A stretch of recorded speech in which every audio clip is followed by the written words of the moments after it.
All right, so let me get started.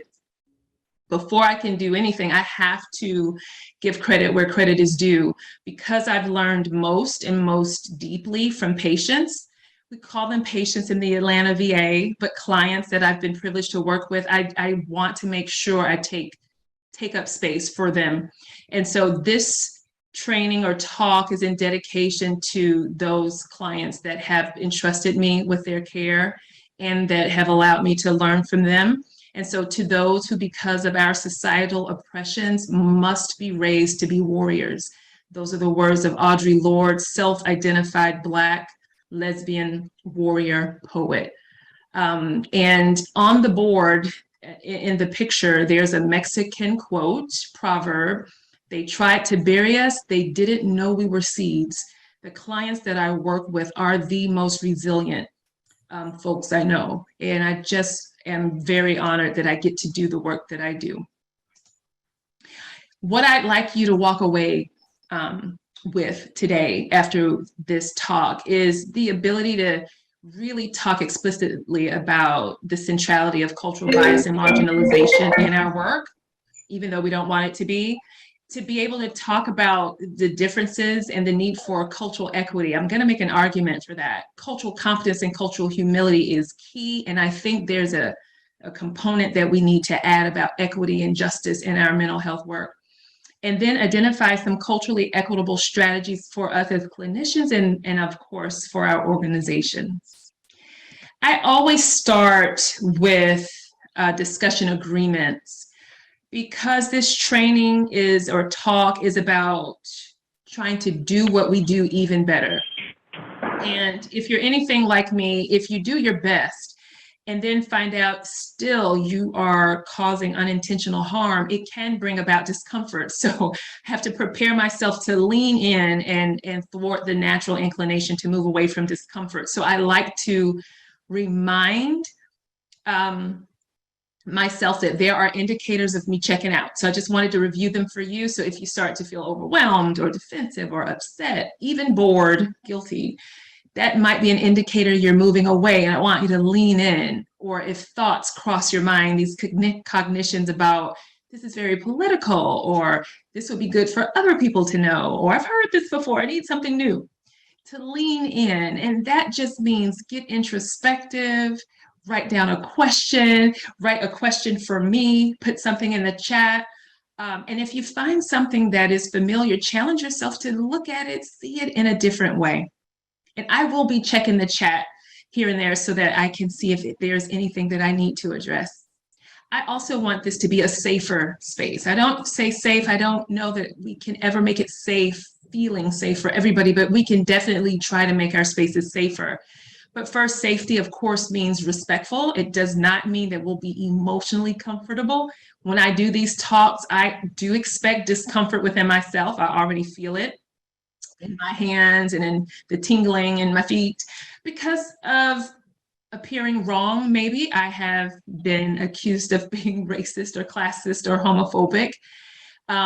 But my goal is to facilitate an honest discussion. And so I am expecting differences of opinion and non-resolution. It's okay. I'm okay with any questions, comments from people as long as they're curious. That people, when we're sharing that, those who have a question or a comment, it's not a monologue, but we dialogue, and always celebrate cultural difference. And those are the main things I wanted to point out today, because I know we don't have a lot of time, but in the event that we do get to dialogue, I wanted to put that up there. All right, so moving culture from margin to center, because it is not always very clear to us that cultural oppression and bias lives within us. And I'm speaking from experience sitting in clinics, in treatment team meetings, in lecture halls, in committee meetings. A lot of times we'll be looking outside of ourselves, out there, over to the other. And what I want us to be able to do is consistently look inward. And I know you all do that work, but we'll talk about it anyway, because we can always do more. We have to look for it. If we don't find any bias, great, that's great, then we're doing what we want to do. If we do find the bias, great, then we can do something about it, because I have never known of a problem that has been solved without identifying it first. So I'm going to talk to you about my looking at myself. So the pictures that I'm going to have up here, they have nothing to do with the clients or the interns. They're just pictures that represent some of the cultural characteristics of the persons I'm talking about. But I had an intern, and he was working with an African American veteran, male veteran, cisgender, had high school education, and had a post-traumatic stress disorder diagnosis secondary to combat trauma. The intern was also a Black male, and I am a Black female supervising. And doing cognitive processing therapy, the session should take about 55 to 60 minutes. The sessions were running long. I asked what's going on, because you're going about an hour and 15 minutes for the past couple of weeks, a few weeks. And the explanation I got from the intern was that the veteran just needed more help understanding the worksheets. Cognitive processing therapy is a very cerebral or cognitive therapy. So, okay. And I assumed that explanation plausible without question. Here's the problem. I started catching up on the recordings that I needed to listen to in my supervision. And I heard the client say, I got it. I understand. Oh, I understand. Yeah, got it. While the intern was over explaining. And so for me, I had to ask, did this patient get what they needed to benefit at their highest potential when we didn't hear him when he said he got it? We didn't believe him. Why did I accept what the intern was saying when I know CPT can be offered and has been offered in our clinic with veterans with TBI or, and they had no difficulty with the protocol? Did I have an unconscious bias in my mind that linked Blackness or high school education with less intelligence? Did that influence my behavior? Would I have readily assumed that about maybe a white male patient, somebody with some college? Did my privilege and power as the supervisor advantage or disadvantage this patient? And I had to have my intern ask those questions too. Let me go on to another example where I was a therapist. So I'm working with another African-American veteran, is a woman. She has a disability where she is visually impaired. She was visually impaired. We are the VA that treats the most African-Americans in the country and the most African-American women, to be specific. So it's really important to us that we do a lot of anti-racist work there, and we hadn't been doing that always before. So I just say that because a lot of my examples come from that population. But back to this veteran, I had assumed that the way that I interacted with her in treatment didn't change. And even though she was visually impaired when we first started cognitive processing therapy, I think I was doing that with her, she was able to see if she held the workbook close to her face. Over time, because they were trying to save her sight, they put oil in her eyes, and that caused 100% blindness temporarily. But anyway, we persisted on, and we had some things like using a recording device, and I would repeat a question or what have you. But I had assumed it was fine, that she felt just as taken care of by me as she always had. Because I do this work, I check in with my veterans. I check in to see, how is it going? How do you feel in connection with me? How is the therapy session going? And I got an answer that she didn't feel as comfortable with me as she used to. I started thinking about it. I was speaking slower to her and louder, even though nothing was wrong with her cognition or her hearing. Why was I doing that? Was I linking? Was there an unconscious bias in my mind that linked physical disability somehow with lower capability? Another thing that happened, I hadn't seen her for a while, and I ended up discharging her. I did the standard thing. We did 2 calls and a letter, gave them 3 to 4 weeks to reply. And if they didn't, we put them on an inactive list. That was discharge, but it can really mean that they have to wait a while to get back into treatment. Here's the problem when I look back at it. I did not account for things that I did know about, not intentionally, but I knew that her male reader had problems, that it would often fail. So she had a male reader that the VA gave her so that she could have her mail read to her. And I just wish I had given her more time to respond. And so the question is, when I look back, did this patient get what they needed to benefit at their highest potential? I had another patient, older white man from the mountains, and he introduced himself to one of the clinicians he did an intake with as an evangelical Trump supporter. So I was assigned this person. So there's a lot of differences on the outside of us. He's older, I'm a little bit younger. He's male, I'm female. He's white, I'm Black. And because of some of my experiences before, I had already made some assumptions of what I needed to do. You know, given his age and the rural area he was from, I just really felt like he probably is going to want a different therapist. So I need to prepare myself accordingly. This is what I did. And I don't usually do this. Came in, delivered my credentials, and, you know, where I went to school, how long I've been training, just really trying to present myself as this expert. That is not how I do my first sessions. I really try to connect with the client, patient, person to person. And I had to think about, you know, was there an unconscious bias in my mind that linked older age, you know, and the fact that he was from a rural area with less cultural flexibility? Was it his whiteness that I associated with racist behavior? Yeah. And so me trying to balance the need to protect myself from biases that I had experienced before, I think got in the way. And the question is, did this patient get what they needed to benefit at their highest potential? And I'm going somewhere with this benefiting at highest potential. I'm going to give you a couple of more examples. There were 2 trainees in our training program struggling with cultural bias in their work with veterans. That was perpetuated by their patient. And so both of these trainees reported difficulty to their supervisors. They're really struggling, you know.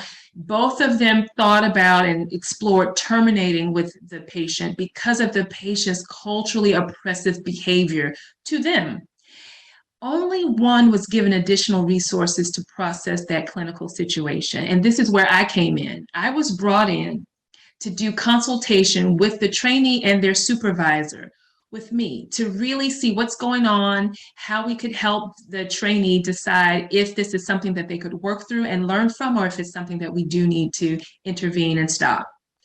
When I looked back and we talked about this, and because we had trainees that were brave and courageous enough to let us know what was going on for them, what we found is that it was the white female that was dealing with racial prejudice and sexism by the patient that was given extra support. And the extra support was me coming in, and we're doing more work around this. But the BIPOC, the female trainee that was Black, Indigenous, or person of color dealing with racism in the same way, was not given extra support. And the problem that I had with my role is that I didn't ask if there were other trainees that could benefit from the type of consultation that I had done that we found worked really well. And why? Why could this happen? Was there some unconscious belief that if you are BIPOC, that you are somehow better equipped to deal with racism? Is it something about being white that we thought there was some fragility that we needed to take care of? Why was it that our white female trainee was giving support that our BIPOC female trainee wasn't? I assumed we were treating everybody equally without looking at data. And that was a problem.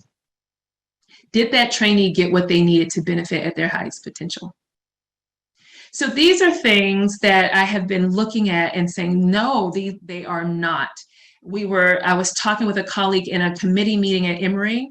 We were talking about research and preparing for IRB. What you see up on your screen is from the US Census Bureau, you know, where they're asking for people's ethnicity and racial identity. And we have several professional colleagues from Middle Eastern, North African region. And we don't include that category in research. And if you look at the US Census, at the very bottom, it says some other race. I mean, just the language, some other race. If you're not any of what's up there, are you of some other one? Even that feels so dismissive. It is a space where people can write in, but can we do this better? And so I wanted to just share the We Are MENA campaign so that, we can bring more visibility to this group. Because I know if you don't have a category that represents a certain group of people, then you can't represent or depict their needs or understand their experiences. Last but not least, I was treating when I first started, and I really didn't understand this till a while into my work and growth as a psychologist, but there was a 40-year-old African-American cisgender heterosexual Christian woman, 2 children, employed as a scientist. And she had tearfully reported to me that when she was pulled over for a traffic stop in Atlanta, the cop or officer noticed that she had alcohol on her breath. And she had an open container in the car. And she said, I accepted the police officer's offer to provide him with a sexual favor to avoid arrest. Her chief complaint for therapy was an alcohol problem. She had depression and she was ashamed of her behavior. Her treatment goal was to forgive herself for what I did and make better decisions. That was it. And so here I come trying to do some good work. And what do? I validate her feelings, and I help focus on increasing self-compassion, that she did the best she could at the time with what she knew. And I said, we're going to do evidence-based work. We're going to do CBT for depression and substance use. And that's what we did. And I do say that she got some benefit. But did this patient really get everything that they needed? Here's what I did not address. I didn't address the failure by police to protect her.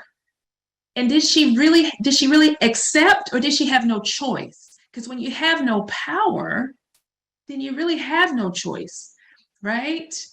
The marginalization of BIPOC women that happens from systems of power, the internalized gendered racism that we can own, that we are not good enough, or we should just be grateful for things that we get. I didn't address any of that with her when I knew she was dealing with shame.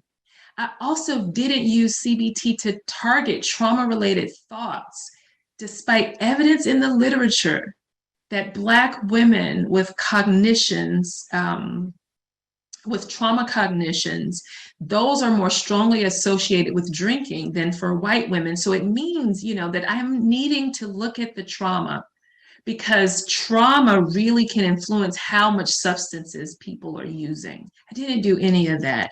And so I do not believe that they got everything that they needed to benefit from treatment at their highest potential. The research is very clear that clients from marginalized cultural groups, or cultural groups that are marginalized by our society, they have significantly poor treatment outcomes than their more privileged counterparts. So it's incumbent on us to really put culture in the center of our work. Audre Lorde talks about, it's not our differences that really divide us, it's our inability to recognize them and celebrate them. And so I want to say in our clinical work, we have to acknowledge and value looking at any cause of any inequity. And that means we need to look at culture. All right, so that's a lot about me. I wonder if anyone saw themselves in me, in my mistakes. It's hard sometimes to think about. I do still get emotional by some of the cultural misses that I've had, but I like to think that by sharing them, somebody can see themselves in me and help you protect against those things. I don't see anything in the chat, so I'm going to keep speaking and talk to you about cultural equity and what I mean about it, and then get to some strategies. So one of the best ways to describe it is to use this infographic from the Robert Wood Johnson Foundation that talks about equity. So equality would be giving everybody the same thing. So if you look at it, you can see there are 4 individuals up here and they're all given the same bicycle. Even the person who's in a wheelchair, Next to that person is the person who's very tall and has to contort themselves to fit the bicycle. That third person, the bicycle looks perfectly built for them. And then you have the smaller person on the end who's really stretching to do that ride that bicycle. And if the goal is to ride that bicycle from point A to point B as fast as you can, well, everybody doesn't have an equal opportunity to achieve that goal. So this is where equity comes in. You give everybody what they need. And so the person in the wheelchair gets a bicycle that they can operate. And the taller person gets a larger bicycle, the smaller person gets a smaller bicycle. If we apply this, so people don't get the same thing, right? So it's not equal, but it's fair. It's justice. And if we apply that concept to treatment, which I believe that we should, then cultural equity, the way that I conceptualize it, is both a condition and an outcome, where the clients from marginalized cultural groups get what they need so they have an equal opportunity to benefit from treatment at their highest potential. All right. Cultural equity does overlap with cultural competence and cultural humility. And of course, it can't happen without those constructs. So there's a significant distinction. And I'm not talking about the nuances of these constructs right now. I'm talking about how I see them executed in practice from colleagues, from trainees, from myself. And in its most basic understanding, cultural competence is about attaining knowledge and awareness. And so if we're thinking about the bicycles, you need to know that some riders will require different bikes. Have an awareness of that, have an awareness of the different bikes that exist, Cultural humility, we have to be able to critically examine the fact that our knowledge is limited. So we need to speak to those riders, those cyclists, to examine, to ask them, what type of bicycle do you need? Then we need to examine barriers within ourselves and the systems that are barriers to getting those particular bicycles. Here's where cultural equity comes in. Equity is chiefly concerned with the demonstration of your knowledge and awareness and insight. It is not enough to know things and be aware of things and examine things without acting on it. So equity is a mandate to deliver that bicycle so that that person can compete at their highest potential. I needed in a lot of my work to say things like, what you experienced was racism. That was gendered racism. It was not an option that should have ever been presented to you for a police officer to pull you over and tell you you can give him a sexual favor and risk not going to jail. That is about him, not you. There are things that we must do. And I think for a lot of times I've seen people sit and hear things like clients dealing with homophobia and say, that sounds awful. I hate that you had to deal with that. Deal with what? Label it. Label the oppression so that the client understands this is bigger than me. So that is one way. That is why I think we need to focus more on equity, having people demonstrate or do something to reduce and eliminate the disparities that we see and know about.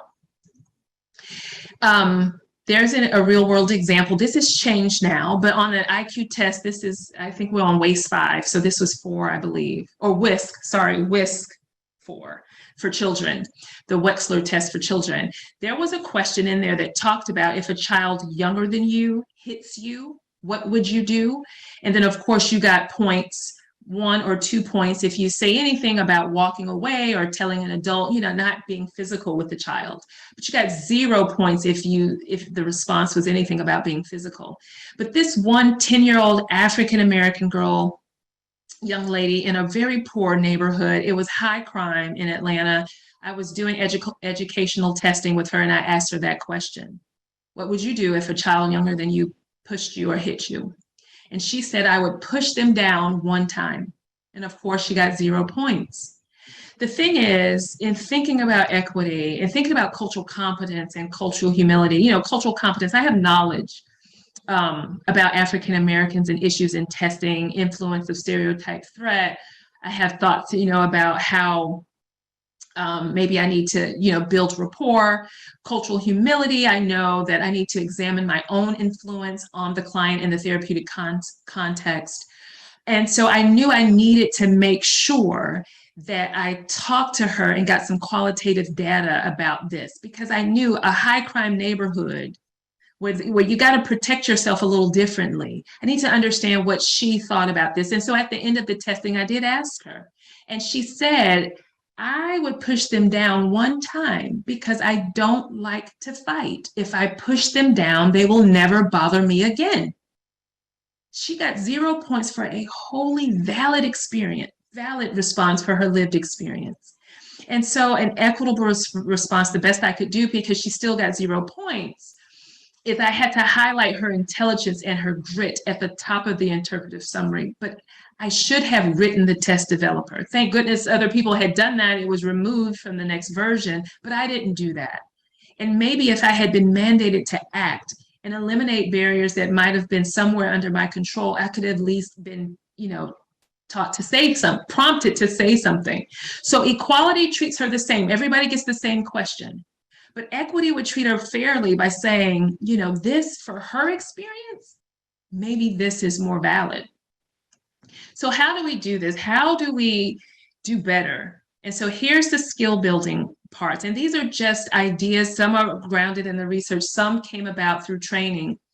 But how do we protect people from our biases and oppressions? We have to acknowledge it. We have to engage in strategies to mitigate, dismantle, eliminate it. And we have to have policies and procedures that will dismantle it. 737. So what I want to do is, let's see the next slide. Here's a cultural awareness form, self-evaluation form that we use on the diversity rotation. It has been adjusted, and so we talk about it as a more of a cultural equity type form now, but it's still in progress. We're kind of piloting it. But we use it like a pre-post test. So I'm working with a trainee. We're talking about the different types of cultural populations they might be interested in working with. And then we go through these questions to see how much awareness and knowledge do we have about this cultural group. So if they say, I want to work with LGBT or transgender veterans, then we go through some questions, how much are you aware of the historical treatment and inclusion or exclusion by society regarding this population? How much are you aware of their health disparities that are experienced, treatment disparities? What do you know about our organization and provider-related barriers to this group's treatment engagement? What are some common manifestations of mental health symptoms? Questions like, how emotionally comfortable are you treating members of this group? What are some names of scholars, researchers, clinicians who specialize in treatment with this group that you can readily consult? And then we give ourselves a score. And I do it with my trainee. And then at the end of the rotation, we come back and we get a post-training score. So these just kind of keep us on our toes to make sure we get into the literature. There are tons of practice guidelines and clinical guidelines out there. There's not an excuse to continually build our cultural competence. We can never get there. It's always going to be a journey, but we can do better. Closing that gap between the research and the practice. The therapeutic relationship is a great place to start. We all know how important it is. I just want to talk about that positive emotional bond is a way that we can reduce the gap in outcomes. So some of the ways that we do that in training, we say things specifically that address treatment disparities, that address our, just who we are as clinicians, how that can affect the client as they're coming in to work with us. So we say things like, I'm going to work to earn your trust, to facilitate bonding. We ask questions like, is there anything about me that might make you feel more comfortable working with me? So be ready to be open to share about yourself. And of course, we talk about getting prepared for that, and you don't have to share all the information if you're not comfortable. So we talk about that, but we do put that question out there. We also let clients know, I would like to know things about you that I wouldn't even know to ask about, but that would really help me understand who you are. And would that be okay with you? And there are a lot of different things that you could questions you could use. But I wanted to put one of them up here that I used with a patient. It was really helpful. It's the who are you times 3. You ask the client, who are you? Who are you? Who are you? And what might clinicians assume about you? And you ask that 3 times. And then what do you want me to know about you? And you ask that in 3 times.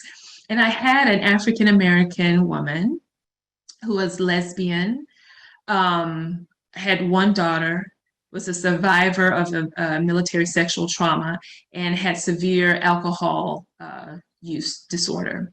And she was prone to verbal and physical outbursts in the hospital. And when I asked her this, the answers that I got, who are you? I am caring. I love people. I'm a Black woman of God.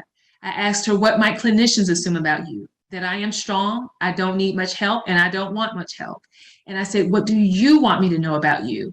I don't like myself sometimes. I don't know how to get rid of the hate, and I want so bad to get better. And I was able to instantly connect with her in a way that I didn't think I would be able to do.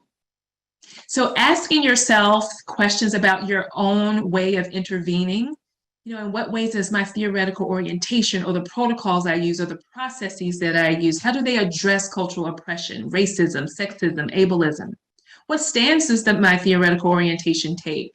What are some of the organizational norms about addressing cultural oppression? Do you ask yourself about what's the evidence, on differential dropout in some of the interventions that you use? Is your treatment accessible to everybody? Something else that we do is use cultural counter stereotypes, because this is an evidence-based way to decrease the chance that we act on the stereotypes and the unconscious biases that we have. So let me ask you something. I want everybody to kind of think in your mind. What comes to mind when you think of a young climate activist? Somebody who's been advocating for climate change protocols since they were little. They founded an environmental protection organization. They have been around the globe talking about this. Who comes to mind? Does this person, Shutes Quat Martinez, come to mind? Because for me, it didn't. I thought immediately about Greta Thunberg.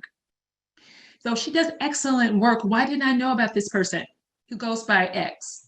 He's a climate activist and did all those things. He spoke at the Rio 20 United Nations Summit in Rio de Janeiro. I mean, he's been out there. But why hadn't I heard about this person?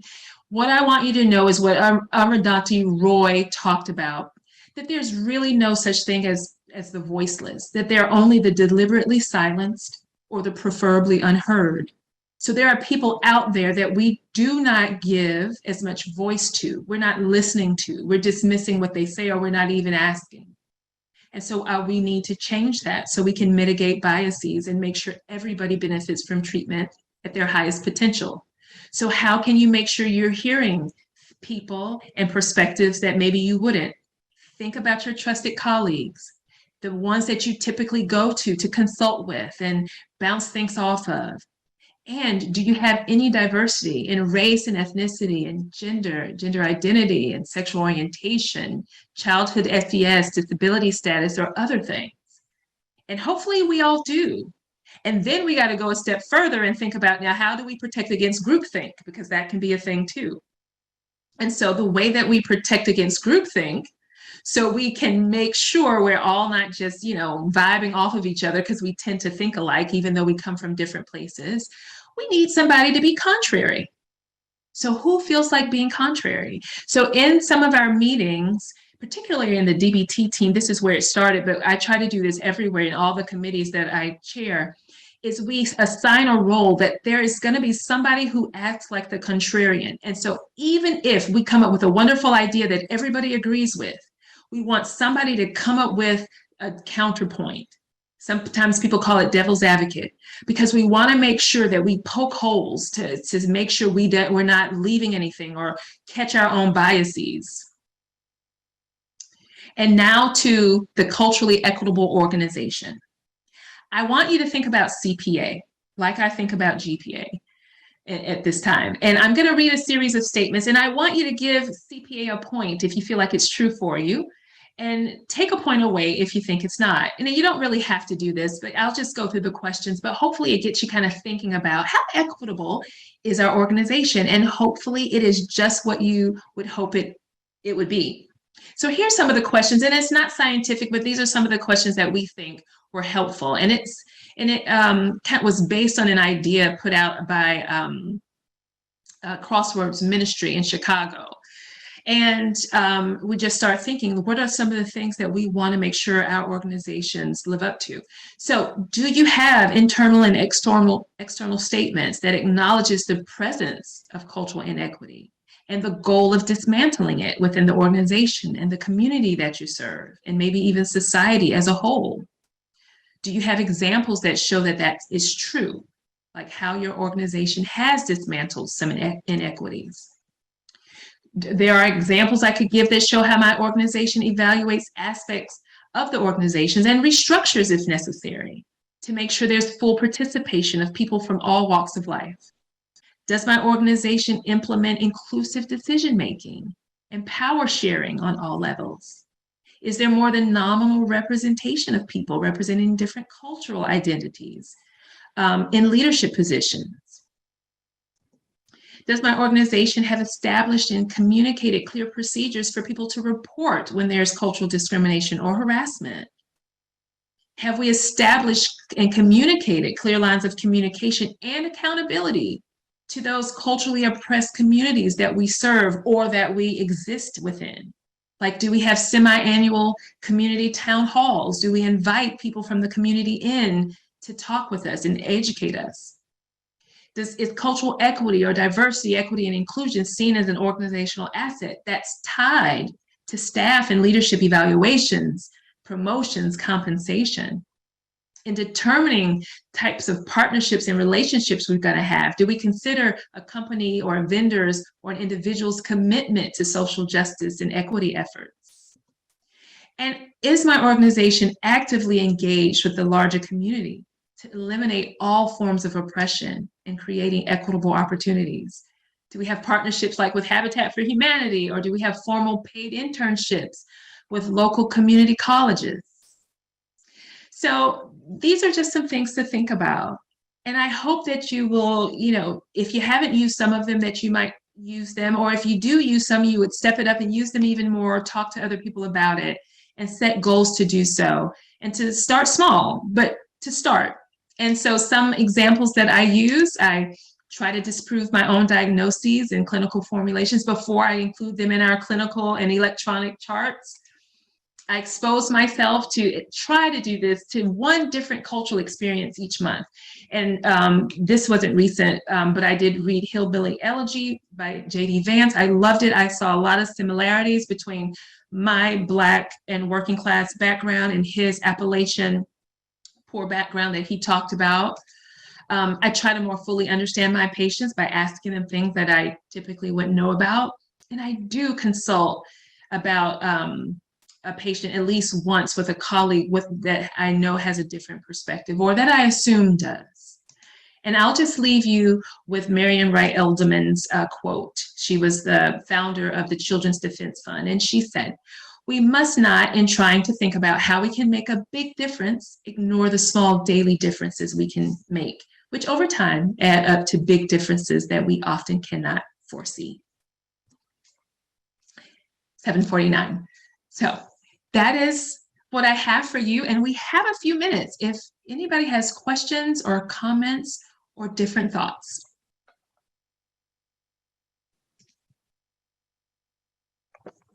Thank you so much. That was really interesting because, we see one person in chat that said, they see themselves in what you shared. And I personally see myself in what you shared and the assumptions that we have as clinicians, providers. So any question? And I totally respect people just taking it in. I know I went fast. We could talk about these things for hours. So I respect the silence too. Yeah, I just wanted to say, hopefully you all can hear me. I really loved this particular talk. I come from an academic background and I'm not a clinician, but I teach developmental psych courses. And I'm really interested in social justice research and cultural humility and equity. And I definitely have seen several of these things in myself as an educator where I've gone in circumstances and just by the way students are dressed, I will make an assumption. And because if they don't attend class regularly and the way they're dressed, I assume something. And even this semester, I had one student where that kind of happened. And then about, I would say 2 weeks ago, he had came and spoken to me after class and mentioned that he had lost his sister to suicide. And he's been really struggling. And because of that, he's just hasn't had the energy to come to class and to really even dress up formally. And that's when it really did hit me that, you know, despite all the research I do and despite all the trainings I do, we all still are, we all fall victim to this, whether you are a minority or whether you are someone that is not in that particular group. We all have those biases. And so I think it's really important for not just clinicians, but educators and, you know, medical doctors to reflect on this as often as possible, because sometimes we just lose sight of it because of our training and our own bias of how we're trained. So I just want to say I really appreciated this. And I did have one question. Sure. And thank you for sharing that. It's powerful. Yeah. And because I know that I think you are also affiliated with, you know, the Department of Psychiatry. And I just was curious about whether psychiatrists have certain types of education, types of workshops that they're required to attend that are related to like cultural equity, or is it more so just general cooking education? Just curious. There's a lot of work being done. First from our med students and residents. And so right now there's a whole new curriculum coming out that embeds social justice in it even more, because there was some tension there between the different disciplines. Psychology, I want to say, being more heavily focused on cultural issues. But they have done fabulous work there, and we've been having these conversations. But I had been called into a meeting with a medical director and asked to apologize to the psychiatrist because I made them feel uncomfortable when I talked about how to build working alliances with their Black patients, because I knew the research that patients won't take their medications if they don't trust their providers. And I was told that, you know, they feel like you're trying to teach them how to be a psychiatrist. You know, and so these are some of the things that we can be up against. So it can be hard work. And I'm just glad that I have a lot of allies in all different professions that I could call on. So, but there's a lot of work, and I got to say that was a few years ago now, so I can talk about it without some of the rage. But Emory is doing a lot of good work that I'm glad to see it. Before a while, the students even were saying, we need more. They were holding us accountable. Yes, I was asked to apologize for people being uncomfortable. Now, just juxtapose that with, I actually had evidence about providers putting in the record things that I thought were evidence of cultural bias, namely racism, and just asked, could we talk about it? Because I'm sure unconsciously we do this, but it could be good to talk about. I put it in writing twice, never was addressed formally. But then soon after, when I'm given a talk about this thing, I have to apologize. So, I mean, people are well-meaning, but when we get uncomfortable, we think something's wrong with that. And that's why I say, you know, safety and respect, you can still be uncomfortable, and we can still have these conversations. Your comfort shouldn't dictate what we talk about, you know. So I could go on for that all the time for a while. Let's see. Amazed by how much there is to be aware of. I feel like I should go back over many patients I've seen over the years. I know. Thank you. I'm glad it's enlightening, but if we look, we will find it. I did read in Vox, there was a professor who had her colleague observe her while she was leading her class because she wanted to see if she was being as equitable in calling on different students as she thought she was. And even with her colleague watching her, she found that she was calling and giving more time to white male students, more than she was women or students of color. And she asked the colleague to come. So this is how, I just want to normalize it. Hi, my name is Telsey and I'm biased. Like, we just got to call it out so we can do something about it and protect, our stakeholders. And I think there's one last comment from Sharon Cooper. My understanding is that a lot of what is deemed evidence-based psychotherapies were developed on majority cultural patient participants. And there is a lot of truth to that a lot of minority communities are left out of the randomized control trials. But that's changing. That is changing. And so we have a lot of multi-site trials going on now. And I know the Atlanta VA is participating in those. And because we have a lot of African-American patients, and then where there's a lot of Latino patients or different cultural groups, people are going there. Could I just interject for a moment? Please.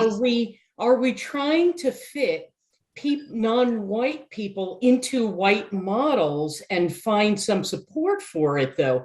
Because then we're just replicating the problem.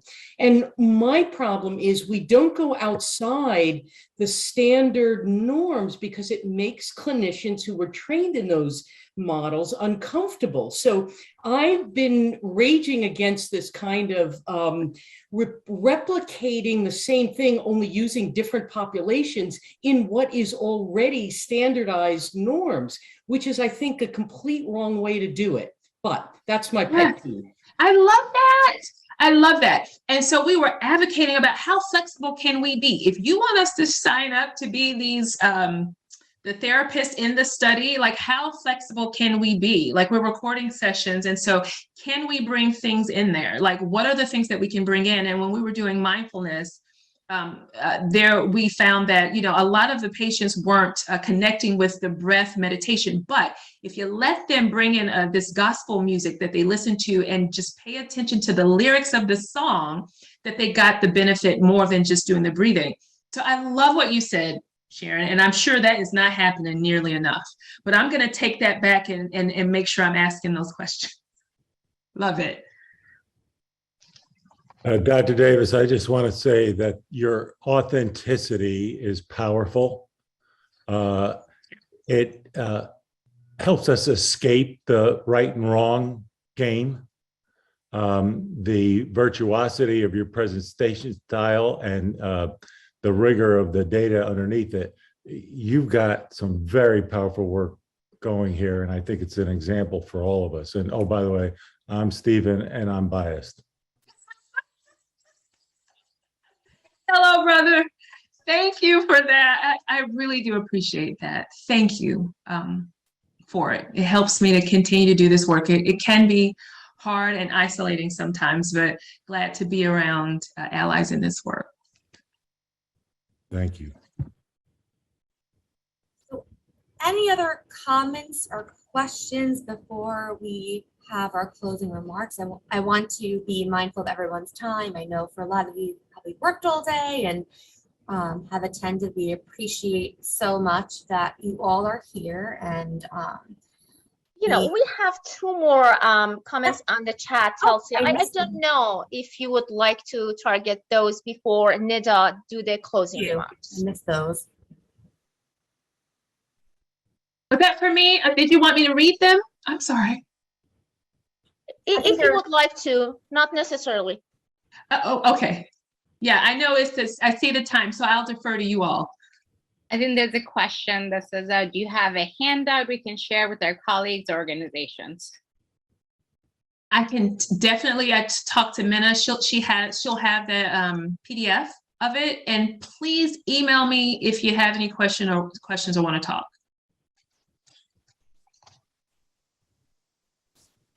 Well, wonderful. Great. Thank you. Yeah, you're ready. Yep.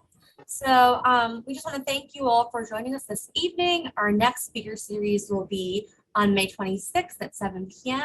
with Dr. Tran from San Diego State University, who will be joining us. The title of Dr. Tran's talk is Asian American Mental Health Amidst Anti-Asian Hate. I would like to end by mentioning that our ability to maintain the social justice speaker series is through our funding, and we would greatly appreciate donations moving forward. All donors will be acknowledged in upcoming speaker series presentations. The donation link is in the chat now, or it's going to be posted now.